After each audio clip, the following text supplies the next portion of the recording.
என்ன மாதிரியே mango lovers யாராவது இருந்தீங்கன்னா இங்கே ஒரு அட்டெண்டன்ஸ் போட்டுருங்க ப்ளீஸ். மேங்கோ வச்சு மேங்கோ ஸ்மூத்தி சுலபமாக பண்ணிடலாமா? பழத்தை பழமாக சாப்பிடுங்கன்னு தாங்க எல்லாரும் சொல்கிறாங்க. ஆனால் அந்த பழா போன மனசு எங்கே கேட்குது? அதை வெட்டி ஒரு ஜூஸாவோ இல்லை ஒரு ஸ்மூத்தியாவோ பண்ணி ஃப்ரிட்ஜில் வச்சு ஜில்லுன்னு குடி அப்படின்னு தான் சொல்லுது. அதனால தான் இந்த மாதிரி செய்யலான்னு களத்தில் இறங்கிட்டேன்.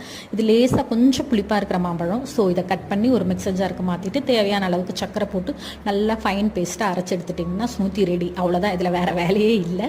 ஒரு டம்ளரில் சின்ன சின்னதாக மாம்பழத்தை கொஞ்சமாக கட் பண்ணி பாட்டமில் போட்டுட்டு நம்ம அரைச்சி வச்ச விழுதை போட்டுட்டு மேலே கொஞ்சமாக மாம்பழத்தை கட் பண்ணி போட்டுட்டு ஃப்ரிட்ஜில் ஒரு 20 மினிட்ஸ் வச்சுட்டு எடுத்துட்டிங்க அப்படின்னா சில்லுன்னு மேங்கோ ஸ்மூத்தி ரெடி.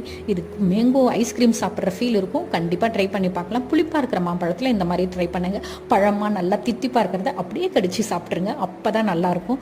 நீங்கள் மாம்பழத்தை வச்சு என்னெல்லாம் ட்ரை பண்ணியிருக்கீங்க அப்படின்னு எனக்கு மறக்காமல் ஒரே ஒரு கமெண்ட் பண்ணுங்கள். கமெண்ட் பண்ணிங்கன்னா நானும் ரொம்ப ஹாப்பியாவேன். அண்ட் இந்த வீடியோ உங்களுக்கு பிடிச்சிருந்துச்சுன்னா மறக்காமல் லைக் பண்ணி சப்ஸ்கிரைப் பண்ணிக்கோங்க. தேங்க்ஸ் ஃபார் வாட்சிங்.